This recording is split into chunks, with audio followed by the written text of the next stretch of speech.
আখাউড়া সীমান্তে কোনো সভা, প্রতিবাদ কর্মসূচি কিংবা বাংলা চলো অভিযান ইত্যাদিকে স্থগিত করতে এবং শান্তি শৃঙ্খলা রক্ষায় বাঁশ দিয়ে ব্যারিকেড তৈরি করল পুলিশ প্রশাসন।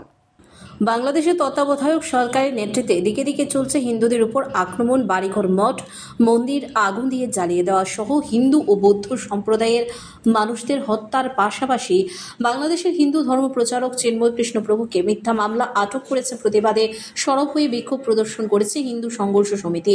বাংলাদেশের ক্রমবর্ধমান উচ্ছৃঙ্খল পরিস্থিতির পরিপ্রেক্ষিতে একদিকে যেমন বাংলাদেশ সহ গোটা পৃথিবী জুড়ে ব্যাপক প্রতিক্রিয়া তৈরি হয়েছে, ঠিক এর সাথে সাথে এবার বাংলাদেশের সনাতনী ধর্মগুরু চিন্ময় প্রভুকে গ্রেপ্তারের প্রতিবাদে ইতিমধ্যে ব্যাপক আলোড়ন তৈরি হয়েছে।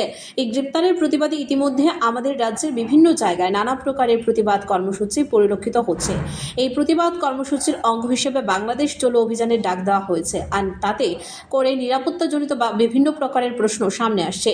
এই পরিপ্রেক্ষিতে আখাউড়া সীমান্তে যাতে কোনো ধরনের প্রতিবাদ মিছিল কিংবা সভা না করতে পারে তার জন্য পুলিশ প্রশাসনের পক্ষ থেকে বাঁশ দিয়ে ব্যারিকেড দেওয়া হয়। প্রতিনিয়ত নজরদারিতে রয়েছেন পশ্চিম জেলার পুলিশ সুপার ডক্টর কিরণ কুমারকে। সংবাদ মাধ্যমের মুখোমুখি হয়ে তিনি জানান, সীমান্ত এলাকায় বাংলা চলু এরকম প্রতিবাদ মিছিল করতে পারে তারা জানতে পেরেছে, তাই শান্তি শৃঙ্খলা রক্ষার্থে ব্যারিকেড দেওয়া হয়েছিল। পাশাপাশি তিনি আরও বলেন, গতকাল ভিসা অফিসে যারা ভাঙচুর ও আগুন লাগানোর চেষ্টা করেছিল তাদের মধ্য থেকে 7 জনকে গ্রেফতার করা হয়েছে। তাদের বিরুদ্ধেও মামলা নিয়ে মঙ্গলবার তাদেরকে আদালতে তোলা হয় বলে জানিয়েছেন পশ্চিম জেলার পুলিশ সুপার। आज एक ग्रुप ने ये कॉल किया है कि बांग्लादेश चलो ऐसा प्रोग्राम बोल के परमिशन के लिए डाला था। हम लोग परमिशन मना किया है, तो उसका बैकग्राउंड में हम लोग एक्स्ट्रा सिक्योरिटी करके 2 बैरिकेड बनाया है इधर अखाउड़ा रोड में। तो जो आईसीपी है उसको सिक्योरिटी स्ट्रेंथन करके कोई भी इधर नहीं आ सकते, इसलिए हम लोग ये 2 बैरिकेड बनाए हैं। कितने दिन रहेगा ऐसा बैरिकेड? नहीं, आज के लिए है, उनका प्रोग्राम आज है।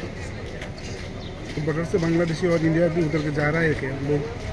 हाँ, वो तो जा रहे हैं, तो उनको हम डिस्टर्ब नहीं कर रहे हैं। जो बॉर्डर ये तो प्रोटेस्टर्स अगर आएंगे तो उसके लिए बनाएंगे।